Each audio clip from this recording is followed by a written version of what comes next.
لم تكن عملية إطلاق سراح المعتقلين غلقا للقضية، وإنما أطلق سراحنا بكفالات. وكانت اللجنة التحقيقية قد صنفت المعتقلين إلى وجبات أحالت قضاياهم إلى محكمة أمن الدولة. وكانت الوجبة الأولى تضم أعضاء القيادة: صدام حسين، حسن العامري، وعبد الكريم الشيخلي، بالإضافة إلى المكتب العسكري الذين سبقت الإشارة إليهم، وهم الضباط عدنان شريف ومحمد إسماعيل وعبد السلمان وفارس حسين. كما أن هذه الوجبة تضم المسؤولين عن الأوكار الحزبية والأسلحة، ومنهم طلال الفيصل وحسين محمود وعلي عليان وبهجة شاكر وكاتبي هذه السطور. وضمت الوجبة الثانية أعضاء تنظيم فرع بغداد لحزب البعث، فيما ضمت الوجبة الثالثة أعضاء منظمة حنين الفدائية. هذه حلقة جديدة من كتاب نديم الياسين 40 عاما مع صدام، وهذه قناة تاريخ وثقافة.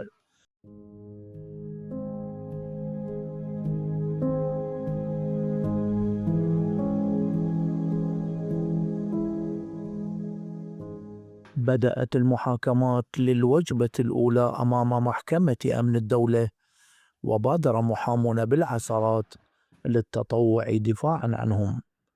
وكان يقود هذا التجمع من المتطوعين المحامي علاء الدين البكري. وأذكر اليوم الأول الذي دخلت الوجبة الأولى إلى قفص الاتهام أمام محكمة أمن الدولة المكونة من عسكريين برتب عالية، وكان كاتب هذه السطور بينهم: فما إن انتظمنا في القفص يتقدمنا في الصف الأمامي كل من صدام وحسن العامري وكريم الشيخلي، حتى دخل أعضاء المحكمة ليأخذوا أماكنهم على المنصة. وقد باشر رئيس المحكمة بالأسئلة التقليدية، وبدأ بصدام موجها إليه السؤال التالي: اسمك؟ صدام حسين المجيد. عملك؟ مناضل في حزب البعث. لاحظنا أن رئيسي وأعضاء المحكمة ارتبكوا وبدت عليهم علامات الدهشة، وإن حاولوا كتمانها. وحين وجهوا السؤال نفسه إلى كل من المتهمين عبد الكريم الشيخلي وحسن العامري، كان جواب كل منهم عن عمله هو مناضل في حزب البعث. وساد الارتباك والحيرة بقية المتهمين وأنا منهم، لكن صدام حسم الأمر حينما التفت إلينا بابتسامة قائلا: اذكروا مهنكم الحقيقية كما هي، لأن أجوبتنا كأعضاء قيادة تخصنا وحدنا. وقد أزالت هذه العبارة الحيرة التي تملكتنا، فكان جواب كل منا ذكر مهنته كما هي. توالى حضورنا إلى محكمة أمن الدولة مرات عدة، وكنت في بعضها خارج السجن وفي بعضها الآخر معتقلا، إذ أثيرت علي قضية الوكرين الحزبيين اللذين لم ينكشفا، وهما وكر عائلة سالم الشقرة والعائلة الموصلية، واللذين تم كشفهما وتردد اسمي خلال التحقيق مع المتهمين فيهما، ما دفعني إلى التوجه إلى الموصل والتخفي فيها أياما عدة، حتى نجحت بالتسلل بوساطة مهربين إلى سوريا واللجوء فيها. وخلال مدة لجوئي في سوريا كان حضور صدام ومن معه إلى قاعة محكمة أمن الدولة أو اللجنة التحقيقية مستمرا. ولأن الأوضاع السياسية بدأت بالانفراج والتساهل نوعا ما، فقد كانت إدارة السجن رقم 1 وفي كل مرة يطلب فيها إرسال صدام ورفيقيه إلى المحكمة تبتعد عن إجراءات وضع القيود في معاصمهم، وتكتفي بحارس واحد لاستصحابهم. خطط صدام للإفادة من هذه الفرصة للتخلص من السجن، لكنه تصرف بصبر وعقلانية، حيث كان يعود ورفيقاه إلى السجن على رغم توفر فرص الإفلات. وهذا ما طمأن إدارة السجن والحارس الذي عادة ما يرافقهم، وقد تعود صدام اصطحاب رفيقيه وحارسهم كل مرة بعد انتهاء المهمة في المحكمة أو لجنة التحقيق إلى شارع أبي نؤاس، حيث مطعم الجندول لتناول وجبة الغداء هناك.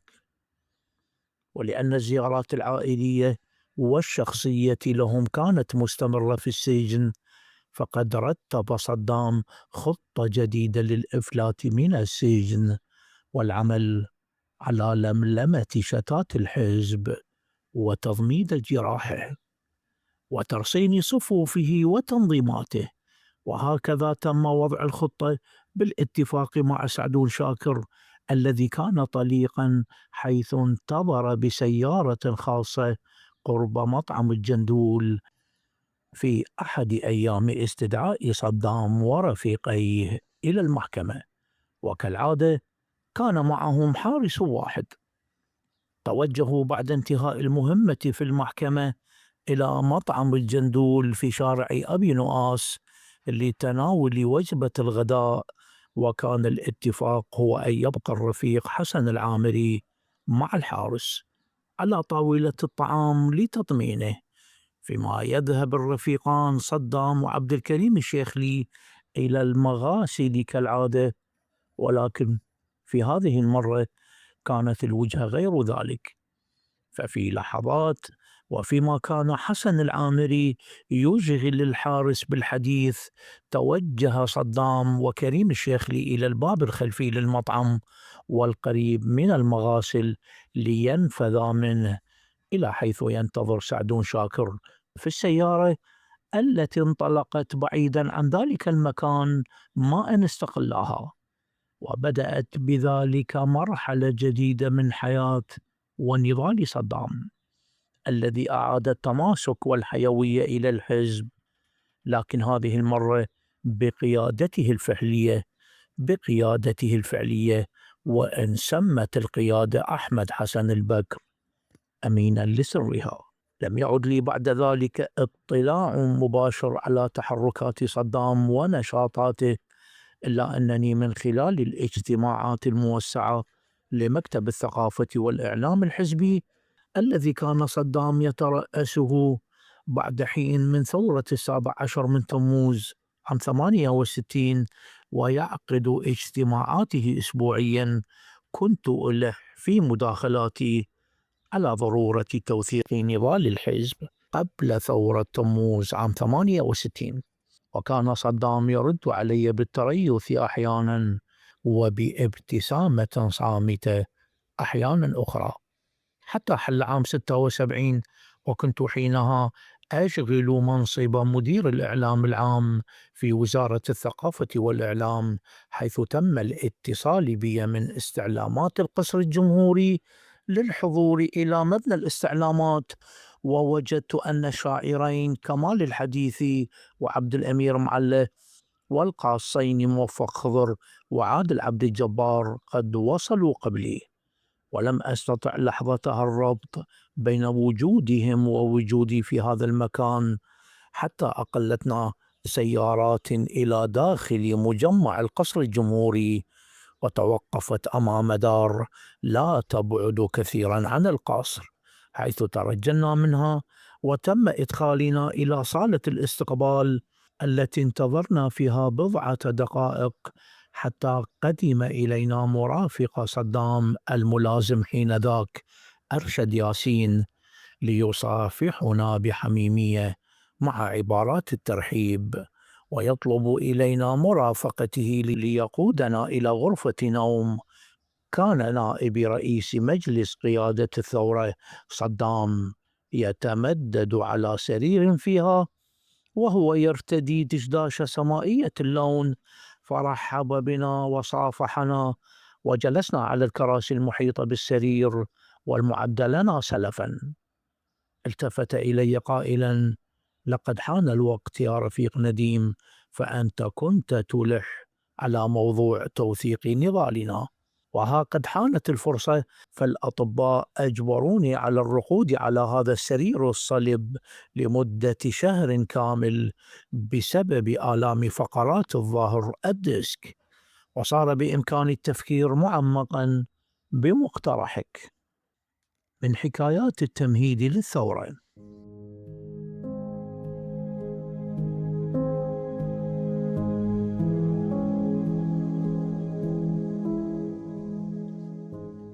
روى لنا صدام حكاية عن فشل إقناع العميد حماد شاب بالمشاركة في ثورة 17 من تموز عام 68.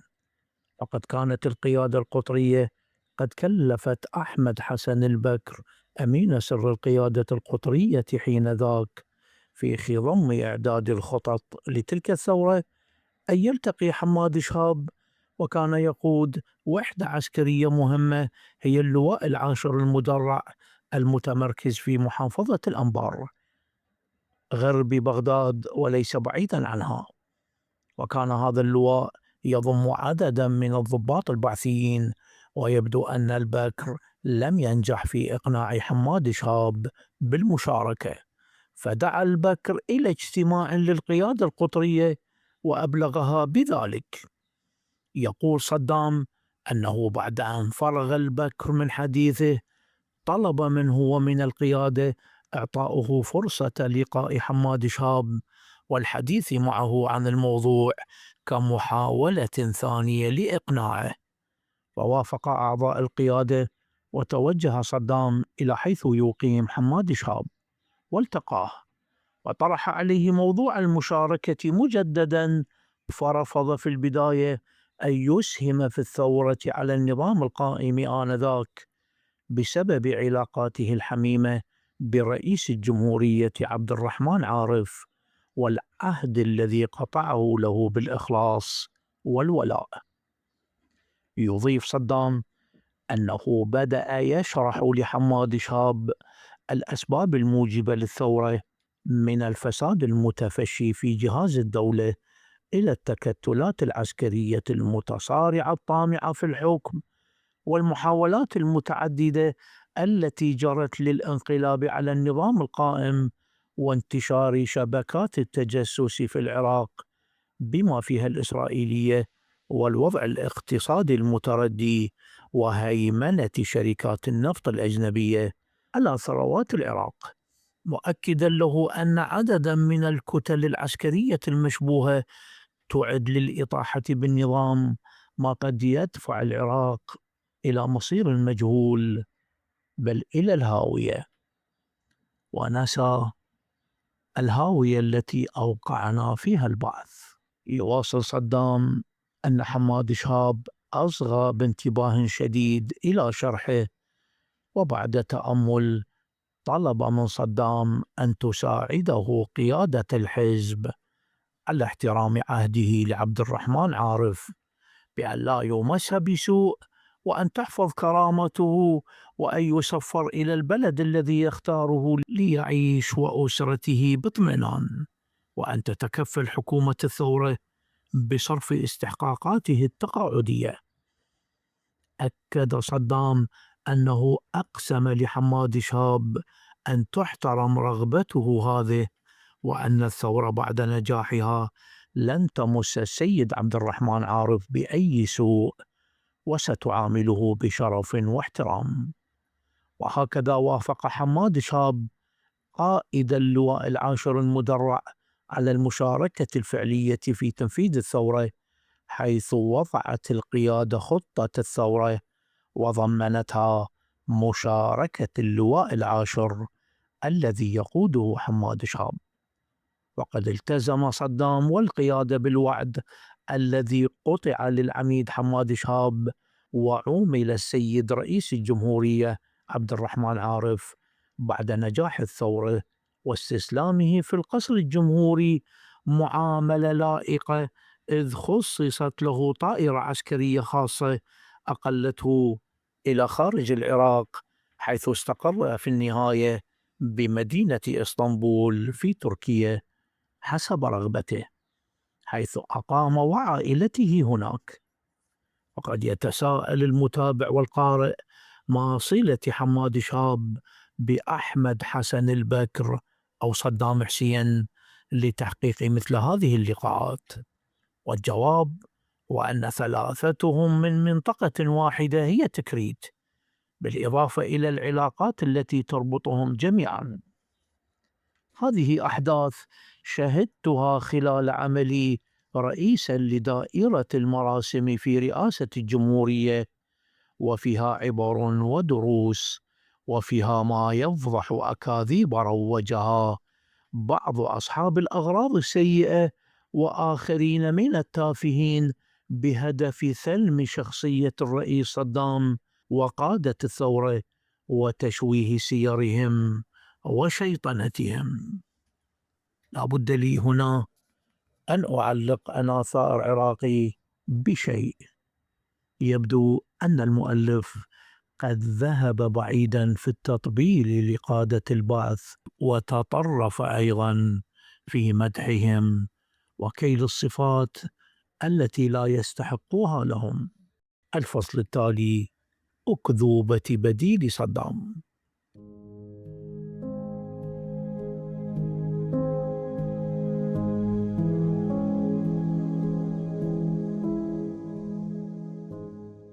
روجت الكثير من أجهزة الإعلام، بل وما زال بعضها يفعل ذلك، أن الرئيس صدام كان له شبيه يستخدمه بديلا له في بعض المناسبات، ومنها الذهاب إلى جبهات القتال خلال الحرب العراقية الإيرانية، أو خلال تجواله في بغداد والمدن العراقية الأخرى. وأني أشهد الآن وقد عملت مع صدام 8 سنوات رئيسا للمراسم، أشهد أمام الله والتاريخ أن حكاية البديل أو الشبيه هذه أكذوبة فجة ورخيصة، المراد منها ثلم رجولة صدام والنيل من شخصيته وشجاعته. فصدام ليس من أولئك الذين يخافون على حياتهم أو يجفلون أمام الأحداث الجسام أو يرتعبون من الأخطار والملمات، فالرجل كان من معدن نادر في الشجاعة وقوة الإرادة والشكيمة في مواجهة الأخطار، وليس هو من ذلك المعدن الرخيص الذي يرتضي لنفسه أن يحتمي خلف شبيه أو ينزوي ليترك غيره يواجه الخطر. 8 سنوات رافقته رئيسا وقائدا للعراق، وقبلها عايشته سنوات طوال مناضلا في الحزب. لم ألمس ولو للحظة واحدة أنه رف له جف خوفا أو ارتجفت شفتاه رعبا في أشد الأحداث هولا وخطورة. كان موكبه الرئاسي مكونا من سيارة نوع مرسيدس غير مصفحة ومعه مرافق واحد، وتتقدم سيارته سيارة نوع تويوتا، وتتبعها سيارة نوع بيك أب فيها 3 من الحماية بالإضافة إلى السائق.